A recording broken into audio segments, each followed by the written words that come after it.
सना फिरोज और आप देख रहे हैं सिटी पोस्ट लाइव। आपको पता ही होगा कि बिहार की सियासत में चाचा शब्द किसी रिश्तेदार का शब्द नहीं बल्कि सीएम नीतीश कुमार पर निशाना साधने के लिए राजद का हथियार है। तेजस्वी और तेज प्रताप यादव लगातार सीएम नीतीश कुमार को चाचा कहकर संबोधित करते हैं और उन पर निशाना साधते रहते हैं। इससे एकदम आगे बढ़कर मीसा भारती ने न सिर्फ नीतीश कुमार बल्कि रामकृपाल यादव पर भी निशाना साधा। दरअसल मीसा भारती पटना से सटे बिहटा के विक्रम में एक सभा को संबोधित कर रही थी। मीसा भारती ने कहा कि चाचा मत बोलिए, बड़ा डर लगता है, चाहे वो चाचा नीतीश कुमार हो या चाचा रामकृपाल यादव हो। लड़ाई चल रही है। अभी कुछ दिन पहले 15 दिन पहले हमारे सब चाचा से डर लगता है। पहले रामकृपाल चाचा, नीतीश चाचा, बहुत सारे चाचा, सब चाचा से डर लगता है। अंकल बोलो, अंकल बड़ा गए वाला चाचा मत बोलना।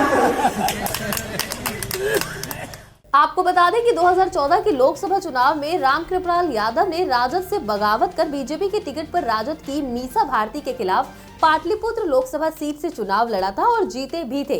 2014 की हार पर मीसा भारती ने कहा कि मैं तब हार गई थी क्योंकि अचानक रामकृपाल यादव पलटी मार गए थे और कुछ अपने लोग भी नाराज थे।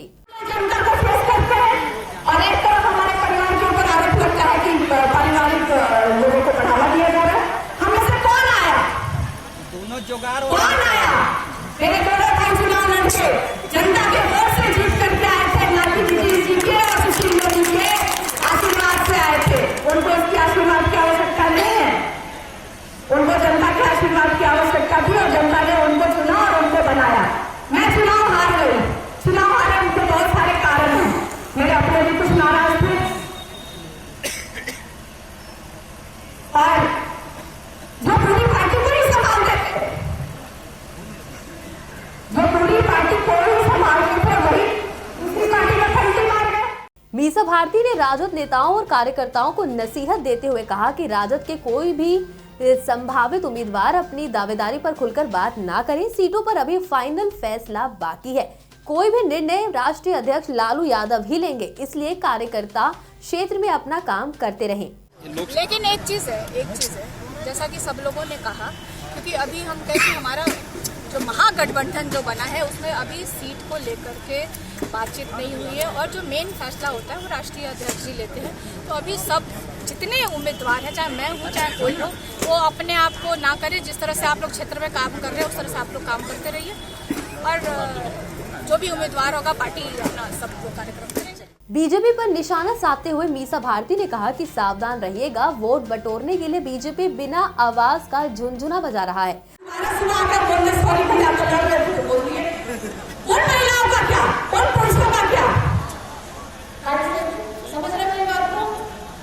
इसका मतलब असली में ये नहीं करे कि संजय जी आ रहे हैं। ये क्या है?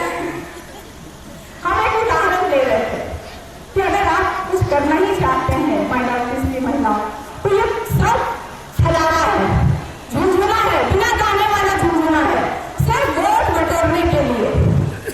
इससे आप सब सावधान रहें। आरक्षण को लेकर उन्होंने कहा कि केंद्र सरकार को जातिगत जनगणना कराकर हर वर्ग को उसका वाजिब हक देना चाहिए। प्रतिशत का भी आरक्षण मिला है।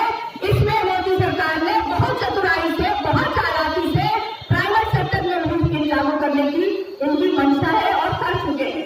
प्राइवेट सेक्टर में करने का मतलब आपका बच्चा, अगर अति पिछड़ा का बच्चा, गरीब का बच्चा प्राइवेट मेडिकल कॉलेज में एडमिशन लेना चाहे तो नहीं ले सकता है, लेकिन ये 10% वाले आराम से लेंगे। इसीलिए हमारे नेता, हमारी पार्टी की ये मांग रही है कि आप जातिगत जनगणना कराएं और जिसका जितना अधिकार है उसको आप उसमें देते। हमें किसी को आपत्ति नहीं है और न होनी चाहिए। अब इसमें एक आप देखिए क्लॉज क्या लगाया गया है सरकार के द्वारा। मीसा भारती के निशाने पर सीएम नीतीश भी आए। उन्होंने कहा कि बेटी बचाओ बेटी पढ़ाओ का नारा देने वाले मुख्यमंत्री नीतीश कुमार और उनके मंत्री बिहार को शर्मसार करने वाले बालिका हत्याकांड पर क्यों नहीं बोलते। आज तक कोई बयान उनकी तरफ से क्यों नहीं आया।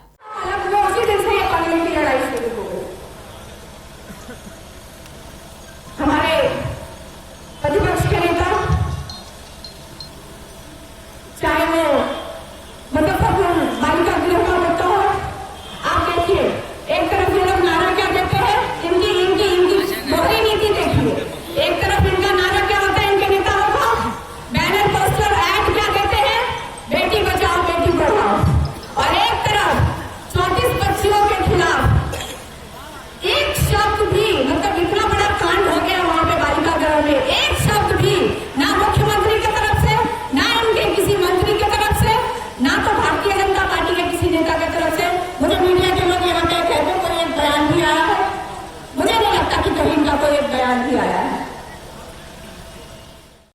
ये सब बोल थे मीसा भारती के। फिलहाल के लिए इतना ही। बने रहे हमारे साथ और देखते रहे सिटी पोस्ट लाइव। नमस्कार।